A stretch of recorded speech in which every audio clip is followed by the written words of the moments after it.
Commander Alexis Stone had not seen another human face in 2 years. She sat in the control room of Mining Station Omega-7, watching the empty star field through the main viewport. The station hung in the darkness between solar systems, forgotten by both sides during the war. When the Coalition began their attack on human worlds, Alexis and her small crew had been here extracting rare minerals from asteroids. They had watched their species die from a distance. The station held 12 survivors. There was Dr. Monica Hughes, who ran the medical bay, Chief Engineer Danny Clark, who kept their life support working, and 9 others who had been mining crew or security guards. They lived quietly in the outer rim, hiding from Coalition patrols, and hoping they would never be found. Alexis checked the long-range sensors every day. For 5 years, the readings had shown the same thing: empty space. No human ships, no distress calls, no signs that their species existed anywhere in the galaxy. Sometimes she wondered if they were truly the last ones left. "Commander, you need to see this," called Dr. Hughes from her laboratory. Alexis walked down the narrow corridor to find Monica staring at her computer screen with a confused expression. "What is it, Doc?" Monica pointed to the display. "I've been monitoring Coalition, communication frequencies like always, but something strange is happening. Their military networks are going silent one by one. Look at this pattern." The screen showed a map of Coalition space. Red dots marked worlds where communications had stopped over the past few months. The dead zones formed a spreading circle that grew larger each week. "Maybe they're having technical problems," suggested Danny Clark from the doorway. The engineer had been listening to their conversation. 12 different star systems with technical problems at the same time? Monica shook her head. "This is something else. I intercepted some emergency broadcasts before the signals cut out. They mentioned something called the Void Plague." Alexis frowned. She had never heard of any disease affecting alien populations. During the war, Coalition forces had seemed perfectly healthy and strong. Their biological weapons had been used against human colonies, but nothing had threatened the aliens themselves. "What kind of plague?" Alexis asked. "The transmissions were encrypted, but I caught fragments," Monica replied. "Neural breakdown, organ failure, death within weeks. It sounds like it attacks their nervous systems." Far away in Coalition space, scientist Velthara worked desperately in her laboratory on the Zephyrian homeworld. The brilliant blue creature had 8 arms that moved independently as she tested sample after sample. Her species had always prided themselves on logical thinking and perfect organization. Now that same logical mind was trying to solve an impossible puzzle. The Void Plague had started as a minor outbreak on 3 colony worlds. Velthara's research team thought it was a natural disease that would be easily controlled. They were wrong. Within months, the plague had jumped to dozens of worlds. Entire civilizations were going dark as the disease consumed their populations.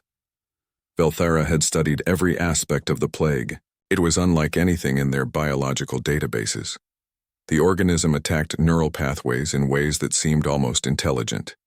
It targeted the orderly thought processes that all Coalition species shared.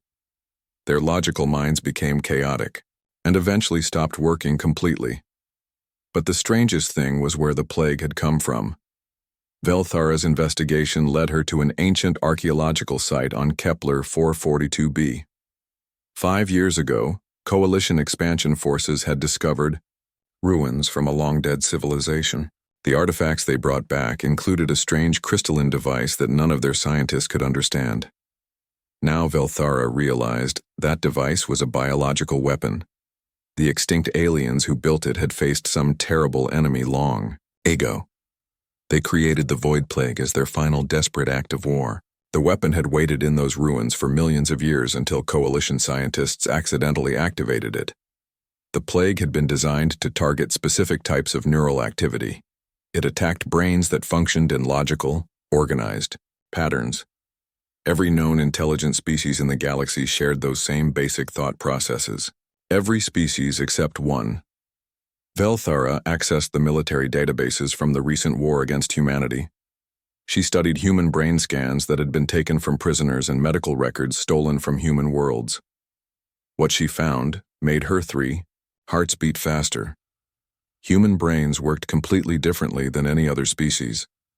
Where alien thoughts followed predictable logical paths, human neural activity seemed random and chaotic.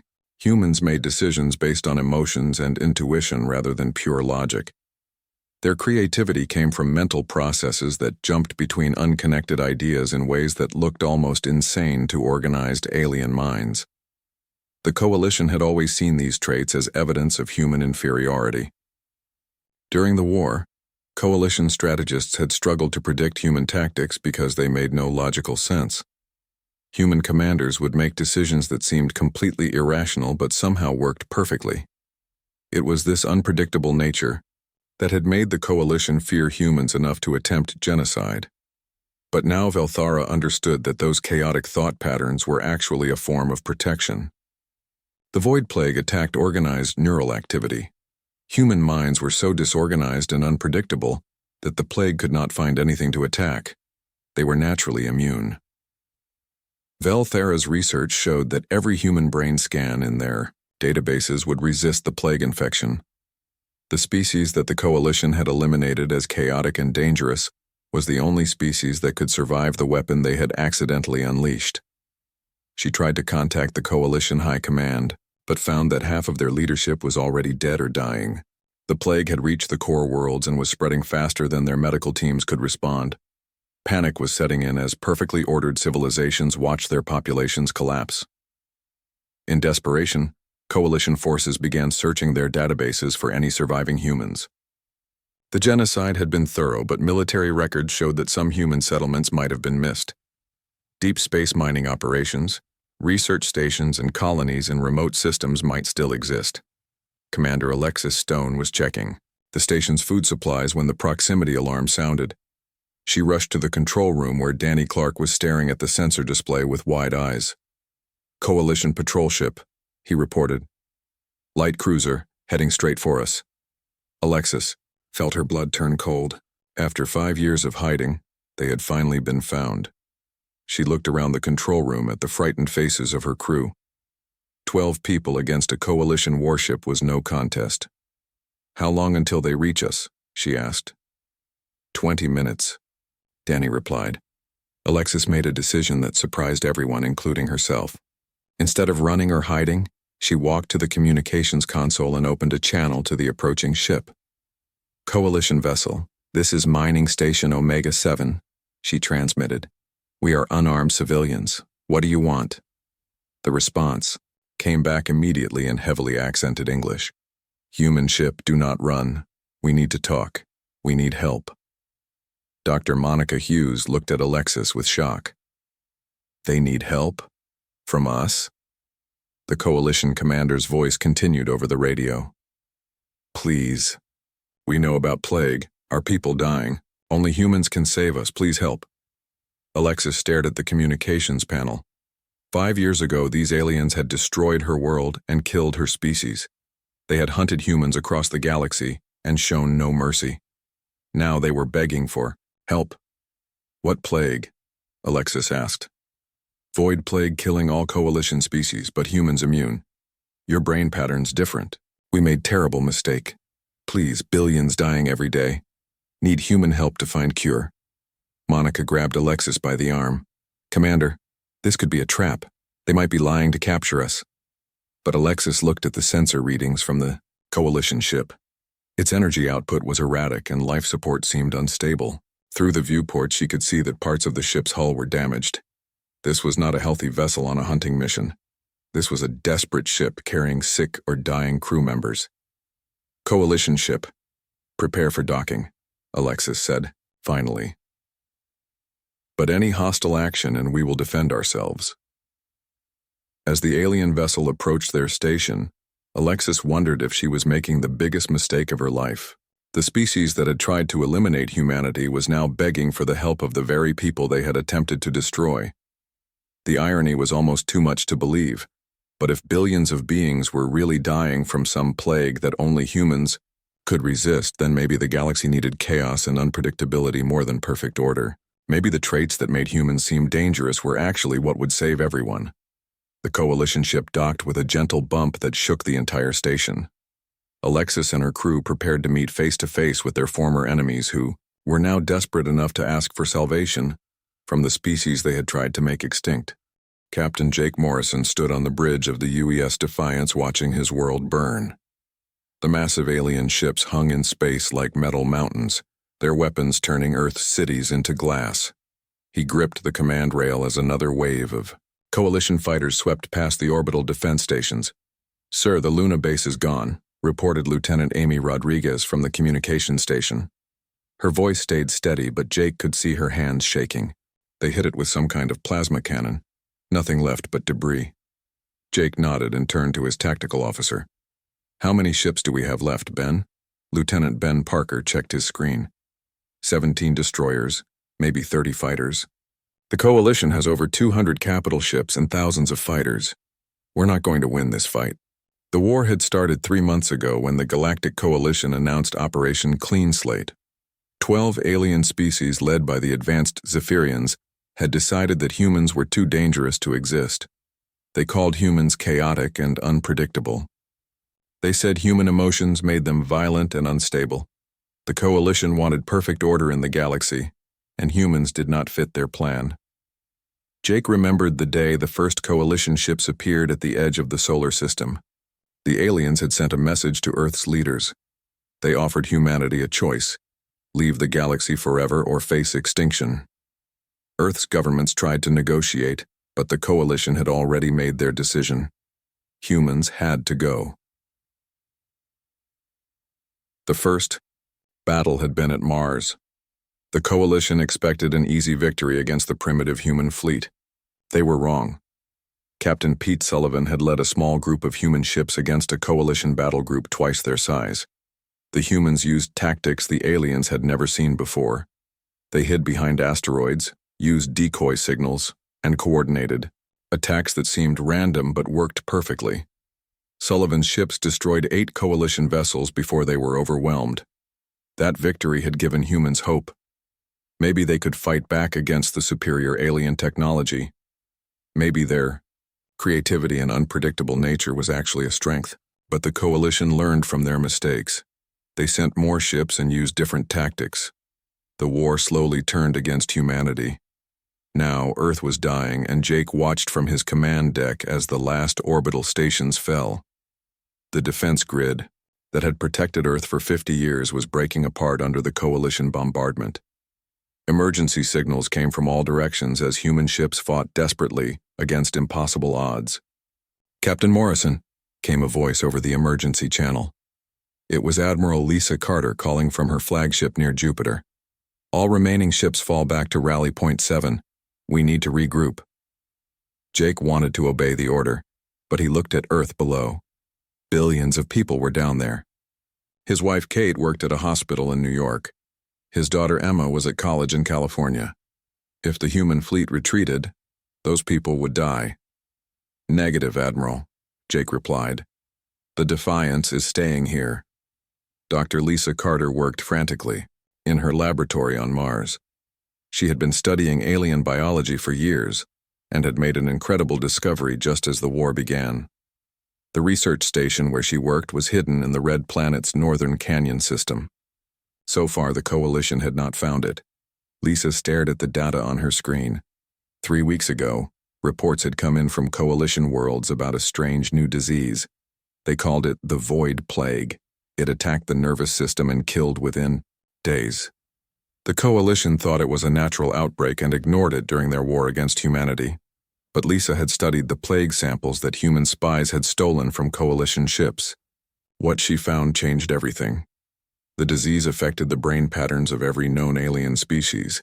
It destroyed their organized thought processes and drove them insane before killing them. But when Lisa tested human brain tissue, something amazing happened. The plague could not infect human cells at all. Human brains worked differently than alien brains.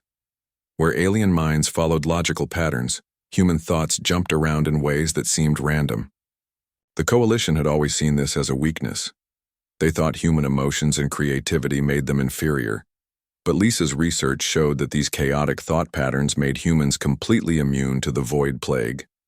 Lisa tried to contact Earth, but the war had destroyed most communication systems. She sent coded messages to any human ship that would listen but got no response. The battle for Earth was too intense for anyone to pay attention to medical research. Meanwhile, the plague was spreading through Coalition space. Lisa's instruments picked up emergency broadcasts from alien worlds. Entire planets were going dark as the disease consumed their populations. The Coalition military was starting to have problems as their crews became infected. But the aliens fighting at Earth did not know about the plague yet. They continued their attack with devastating efficiency. The orbital defense stations fell one by one. Human ships exploded in bright flashes as Coalition weapons found their targets. Jake's ship shook as enemy fire hit the hull. Sparks flew from damaged control panels and the lights flickered. "Hull breach on Deck 7, reported Chief Engineer Kevin Walsh over the intercom. "We're losing atmosphere fast. Seal it off," Jake ordered. He turned to Amy at the communication station. "Send a message on all frequencies, full broadcast." "Sir, that will give away our position to every Coalition ship in the system," Amy warned. "Do it anyway," Jake said firmly. Amy nodded and opened the channel. Jake took a deep breath and began speaking. "This is Captain Jake Morrison of the United. Earthship Defiance. To anyone listening, human or alien, I need you to know something important. We are not just fighting for our survival here. There is something happening in Coalition space that changes everything. A plague is killing alien populations, but humans are immune. Our chaotic minds that you hate so much are actually protecting us from this disease. If you wipe us out, you lose the only species that can help you survive what is coming." Coalition ships immediately targeted the Defiance after Jake's broadcast. Plasma beams and missile salvos converged on the human vessel. Jake felt the ship breaking apart around him as he continued speaking. "Our differences are not weaknesses to be eliminated. They are the strength that keeps us all alive. Remember that when your perfect order starts falling apart." The transmission ended as the Defiance exploded in a ball of fire. Jake Morrison and his crew died defending their world, but their message traveled across space on radio waves that would reach distant star systems long after Earth had fallen. Within hours, the last human defense ships were destroyed. Coalition bombardment ships moved into lower orbit and began the systematic destruction of Earth's surface. Cities that had stood for thousands of years vanished in nuclear fire. The blue-green world that had given birth to humanity became a lifeless rock floating in space. The human species had been eliminated from the galaxy. The Coalition had achieved perfect order through genocide. Their military commanders celebrated the victory and prepared to return home to their orderly worlds. But Lisa Carter's plague samples were still spreading through Coalition space. The aliens had won their war against chaos and creativity. Soon, they would discover that chaos and creativity were exactly what they needed to survive. The Coalition commander who stepped through the airlock looked nothing like the proud warriors who had attacked Earth 5 years ago. Captain Zex Kolar was a tall reptilian being with green scales and 4 arms, but now those scales were gray and dull. His movements were slow and unsteady, and Alexis could see dark veins spreading across his neck and face. "You are sick," Dr. Monica Hughes said immediately, pulling out her medical scanner. "Yes," Zex Kolar replied in broken English. "Void plague in my crew, in me. Maybe 2 weeks before we die. You help us. We tell you everything." Alexis led the alien captain to their small conference room while Monica ran medical scans. The readings were disturbing. The Coalition officer's neural activity was breaking down in patterns she had never seen before. His organized thought processes were literally falling apart. "How many of your people are infected?" Alexis asked. Zex Kolar's translator device struggled to convert his words. "Billions dead already.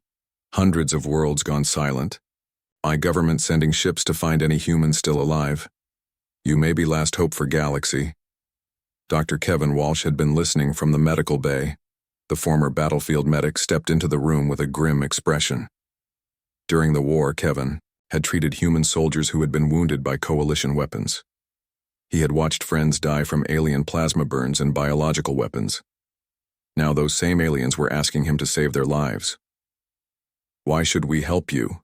Kevin asked bluntly, Your people killed our families, destroyed our worlds. You tried to eliminate our entire species. Zex Kolar's large eyes focused on Kevin with difficulty. We were wrong. Made terrible mistake. Thought human chaos was dangerous, but chaos is what saves from plague. Your minds work different, immune to disease. We need human medicine, human thinking to find cure. Monica looked up from her scanner readings. The plague targets organized neural pathways. Every coalition species thinks in logical, predictable patterns. But human brains are different. We make connections that seem random, but actually work. The plague can't attack what it can't predict. Chief Engineer Danny Clark joined them from the control room. I'm picking up more coalition ships heading this way. Looks like a whole fleet. Alexis made a quick decision. Danny, prepare the station for multiple docking procedures. Monica, start working on biological samples from Captain Zex Kolar. Kevin, help her develop some kind of treatment. Over the next few hours, coalition ships arrived one by one. Each vessel carried sick and dying crew members who begged the humans for help. Alexis found herself coordinating a massive medical effort using their tiny mining station as a base. The first breakthrough came when Monica discovered that human blood contained antibodies that could slow the plague's progress. The treatment was not a cure, but it bought infected aliens more time before the neural breakdown became fatal. We need more humans, Monica told Alexis after treating 20 coalition officers. I can keep them alive longer, but I need more blood samples. More human immune systems to study. Captain Zex Kolar provided the locations of other human survivor groups that coalition scouts had found. There was Captain Amy Rodriguez, living with primitive aliens on a world called Haven 3. There was a group of human colonists hiding in the asteroid belt of the Vega system. There were research teams on distant worlds and mining crews in forgotten sectors. Bring them here, Alexis ordered. Tell them the situation. Let them decide if they want to help. The response from human survivors was mixed. Amy Rodriguez arrived 2 days later on a coalition transport ship. She was suspicious and angry, but willing to listen. The colonists from Vega refused to come at first, but changed their minds when they learned how many beings were dying. Dr. Pete Sullivan had been hiding on a research station studying alien plant life. When coalition ships found him, he initially tried to fight them off with improvised weapons. But when he learned about the plague, his scientific curiosity overcame his hatred. This is incredible, Pete said as he reviewed Monica's data. The weapon was designed millions of years ago to fight some unknown enemy. It targets the basic neural patterns that all intelligent species evolved independently, except us. Amy Rodriguez was less enthusiastic about helping their former enemies. They killed my husband during the siege of Luna Base. My daughter died when they bombed our colony ship. Now they want me to donate blood to keep them alive. Kevin Walsh understood her feelings completely. I feel the same way, Amy. But look, around. We're the last humans in the galaxy. If we let everyone else die, we'll be alone forever. Is that really what we want? The moral debate continued as more human survivors arrived at the station. Some were eager to help, while others refused to participate. A few even suggested letting the coalition species die as punishment for their genocide. But the medical work continued. Monica and Pete developed better treatments using combined human immune responses. They discovered that different humans produced slightly different antibodies that were effective against different stages of the plague. The coalition provided everything the humans requested. They brought medical equipment, research materials, and communication systems that allowed the survivors to coordinate their efforts across multiple star systems. They also provided detailed records of their archaeological discovery on Kepler 442b. The original aliens who built this weapon faced complete extinction, Pete explained to the group. They created the Void Plague as their final act of revenge against whatever destroyed them. The weapon was programmed to activate if it detected certain types of neural patterns. What kinds of patterns? Alexis asked. Organized, logical thinking. The kind of mental processes that would develop advanced technology in space travel.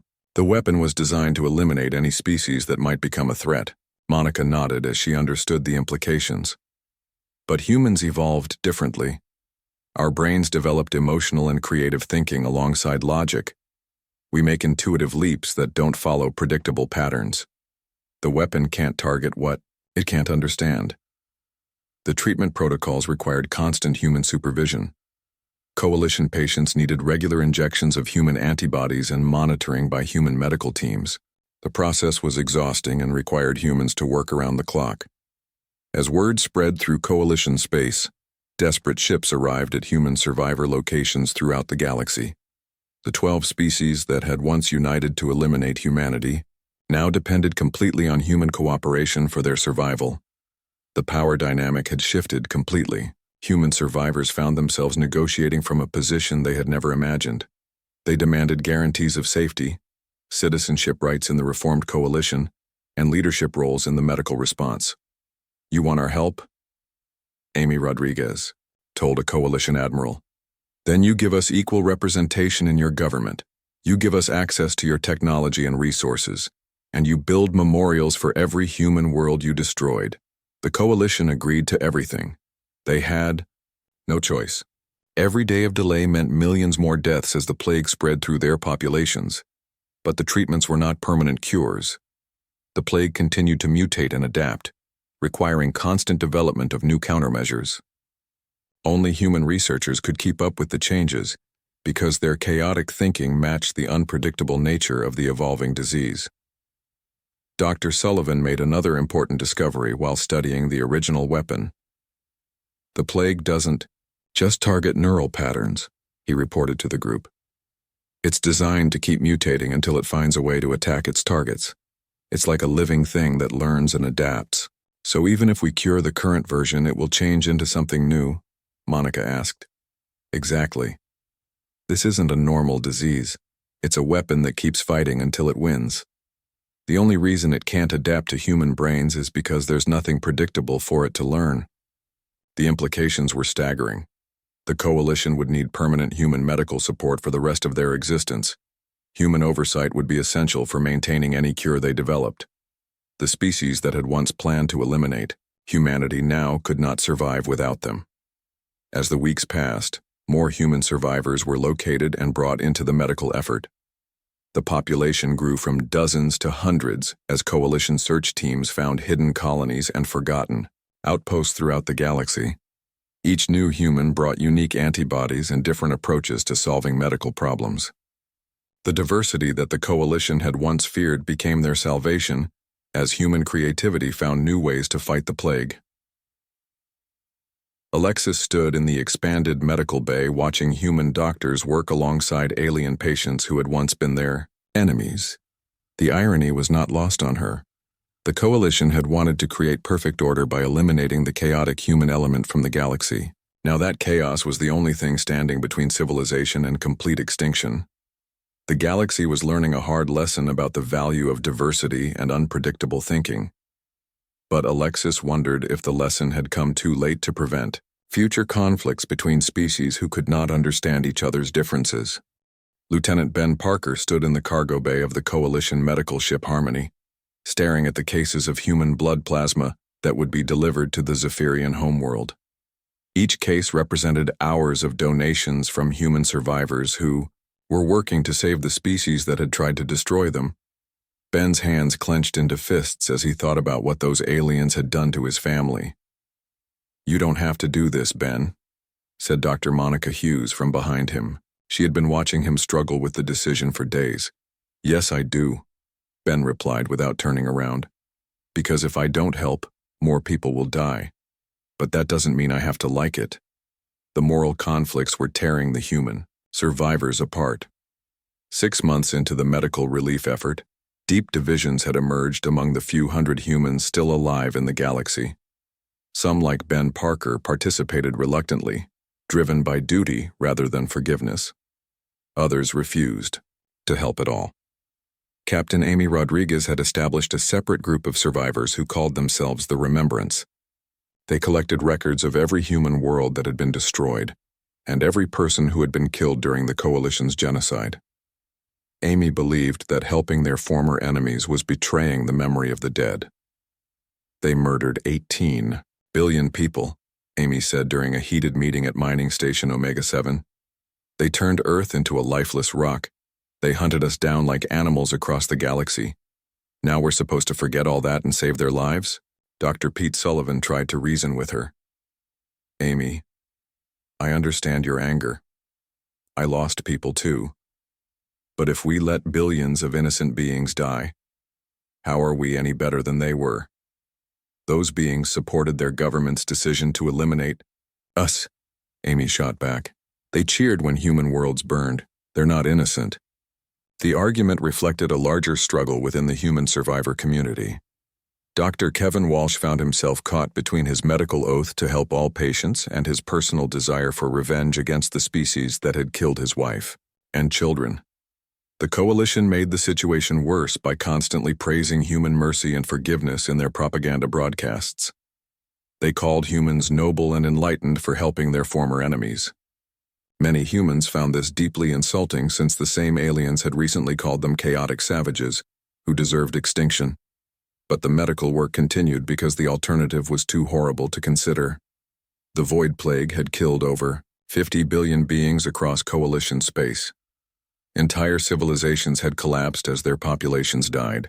Without human intervention, every intelligent species in the galaxy except humans would become extinct within a few years. The treatments had evolved into a complex system requiring multiple types of human involvement. Coalition patients needed regular injections of human antibodies, but those antibodies lost effectiveness over time. Human medical teams had to constantly develop new formulations as the plague continued to mutate. Dr. Monica Hughes led the research effort from a new medical facility that the coalition had built specifically for human use. The complex included living quarters for human staff, laboratories equipped with the most advanced technology in the galaxy, and communication systems that connected human medical teams across hundreds of worlds. The plague is getting smarter, Monica reported during a weekly briefing with human medical staff. It's learning to recognize our antibodies and developing resistance to them. We need to stay ahead of its evolution curve. The challenge required the kind of creative problem-solving that only human minds seemed capable of. Coalition scientists could follow logical research protocols, but they could not make the intuitive leaps that led to breakthrough discoveries. Human researchers would suddenly realize connections between seemingly unrelated data that resulted in new treatment approaches. But the constant pressure was wearing down the human survivors. They worked 18-hour days developing treatments, traveled between star systems to train coalition medical staff, and donated blood and tissue samples for research.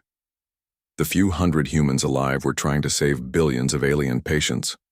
Some humans began to crack under the strain. Dr. Sarah Wilson had been working on Zephyrian Prime for 3 months when she suffered a complete breakdown. She was found in her laboratory destroying research equipment while screaming about all the humans who had died while she was trying to save aliens. "I can't do this anymore," Sarah told Monica during a video call. "Every time I look at a Zephyrian patient, I see the ships that bombed my home colony. Every time I save one of their lives, I think about all the human lives they took." Monica understood the feeling completely. She had struggled with similar emotions since the medical effort began. "Sarah, you need to take a break. Come back to Omega 7 and rest." But Sarah refused.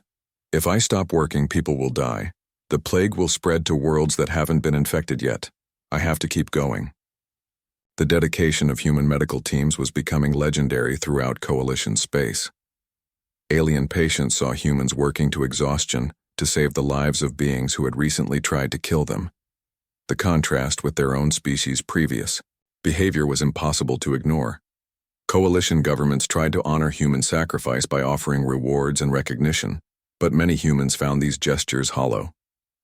What good were medals and ceremonies when human civilization had been completely destroyed? What meaning did alien gratitude have when it came from species that had supported genocide just a few years earlier? Lieutenant Ben Parker finally reached his breaking point while working at a coalition military hospital. He had been treating wounded soldiers who were recovering from plague infection when one of them recognized his human medical team. "You are the humans who are saving us," the coalition officer said in broken English. My people are grateful for your mercy. You are better than we deserve. Ben looked at the alien soldier and saw someone who might have participated in the bombing of human colonies. This being might have been on one of the ships that killed Ben's parents and sister. Now Ben was supposed to feel good about saving his life. You're right, Ben said quietly. We are better than you deserve. He walked out of the medical bay and sent a message to Dr. Monica Hughes. I'm done. I can't help them anymore. Find someone else to take my place. Monica knew she could not force Ben to continue working. The human medical teams were all volunteers who could quit at any time, but losing even one person made their task much harder. She called a meeting of all human medical staff to discuss the growing burnout and emotional stress. The video conference included humans working on dozens of different worlds throughout Coalition space. We need to talk about what we're doing and why we're doing it, Monica began. Some of us are having second thoughts about helping the species that tried to eliminate us. Dr. Pete Sullivan spoke first. I think about this every day. These aliens killed our families and destroyed our worlds. But if we let them die now, we become the monsters they said we were. Captain Amy Rodriguez disagreed strongly. We didn't become monsters. They did. They chose genocide and now they're facing the consequences. We don't owe them anything. But what about the children? Asked Dr. Lisa Carter, who had been working with young coalition patients. The kids who are dying from this plague had nothing to do with the war. They're innocent. So were human children, Amy replied. That didn't stop the coalition from killing them. The debate continued for hours without resolution. The human survivors were divided between those who believed in mercy and forgiveness, and those who wanted justice for their species near extinction. But while humans argued about morality and revenge, the plague continued to spread and mutate. Coalition worlds that had not yet been infected sent desperate messages begging for human medical teams. Species that had never heard of humans before the genocide now knew that their survival depended on the very beings their government had tried to eliminate. The situation created a new power structure in the galaxy. Humans held absolute authority over medical decisions that affected billions of lives. Coalition species had to accept human demands and follow human protocols if they wanted to survive. Some humans began to use this power to demand justice for their species' suffering.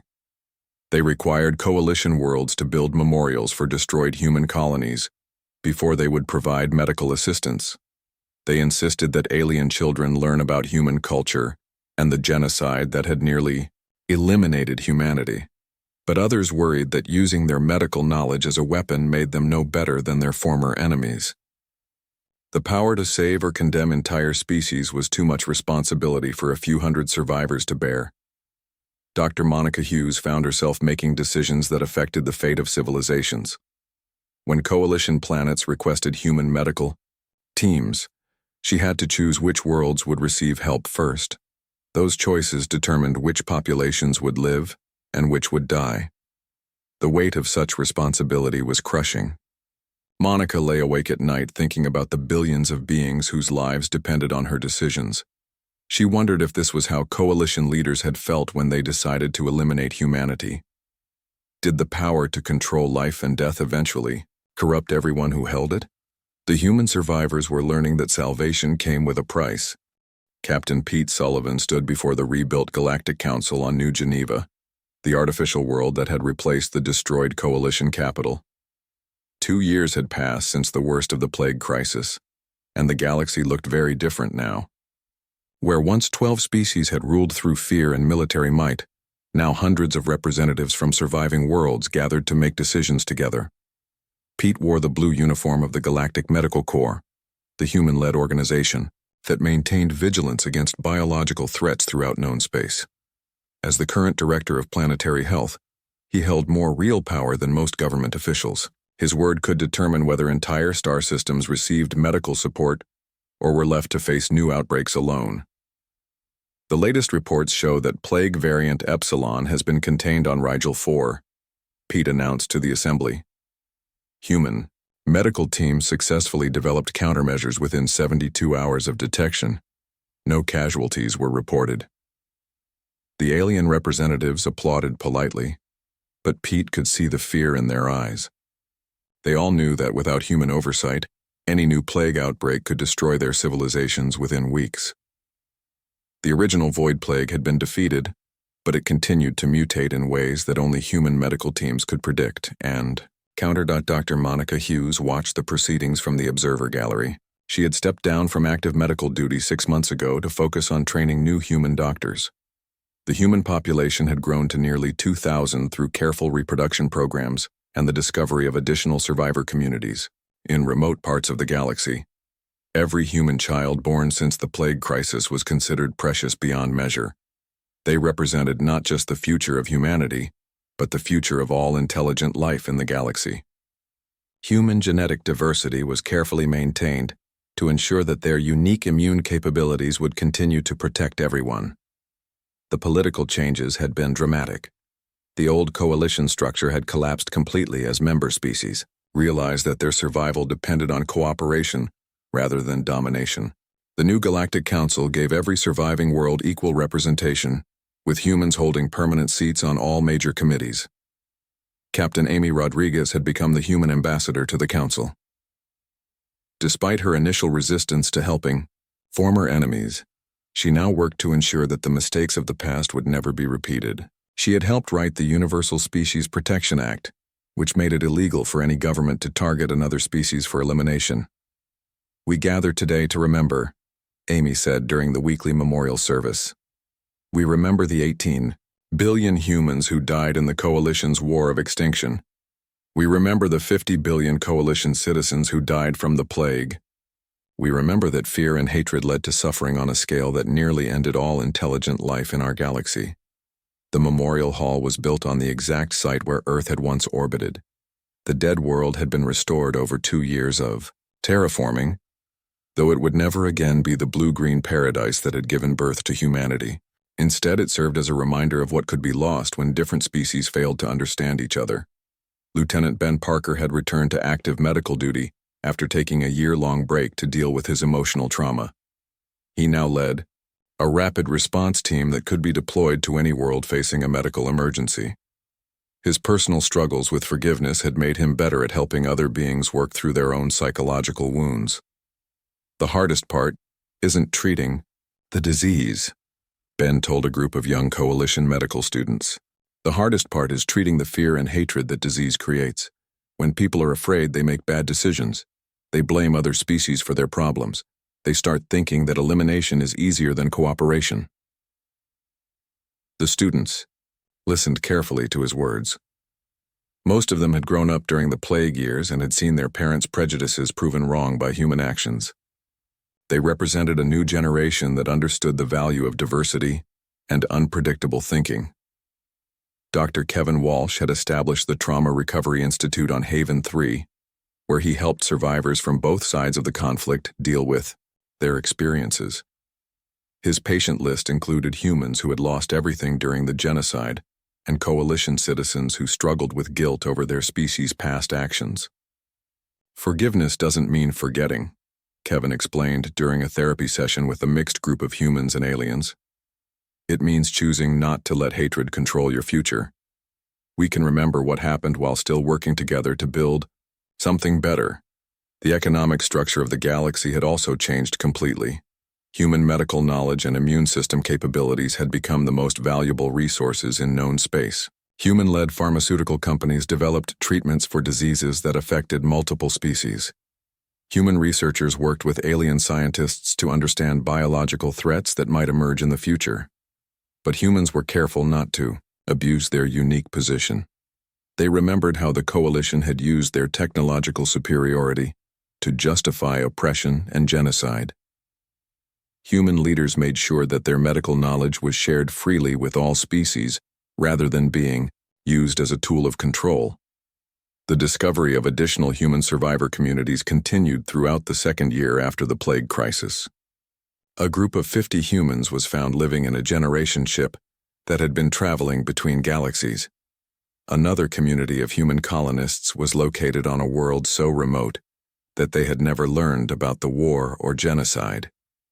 Each new group of survivors brought different genetic traits and cultural perspectives that enriched human society. They also brought fresh approaches to medical research that helped in the ongoing fight against plague mutations.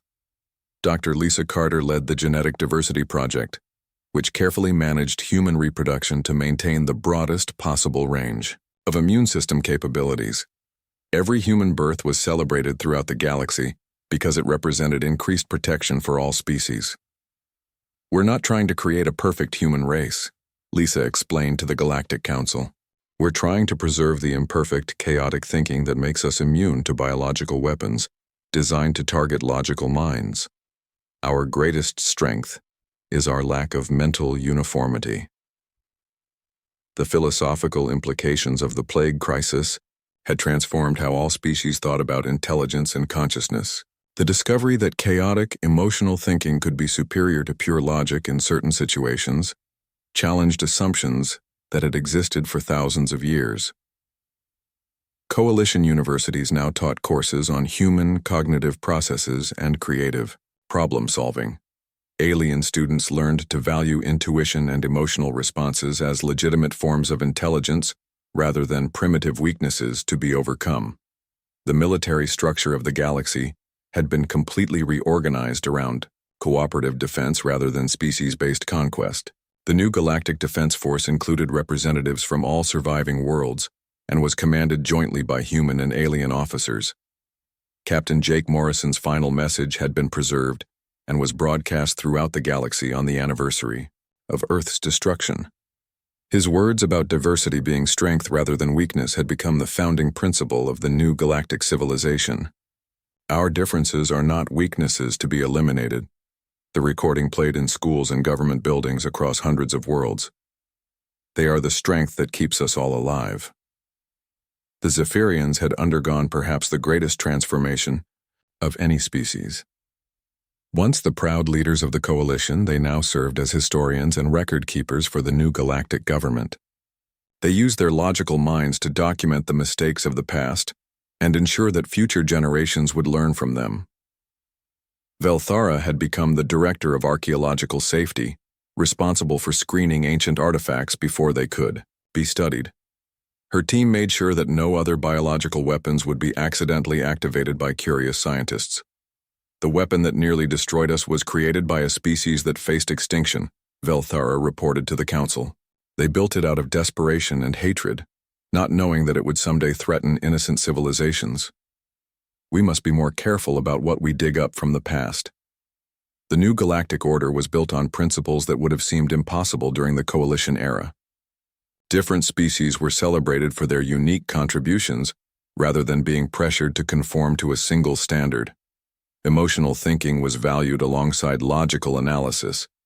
Chaos and unpredictability were recognized as essential elements of a healthy civilization. But the greatest change was in how species related to each other. The old hierarchies based on technological advancement or military power had been replaced by mutual interdependence.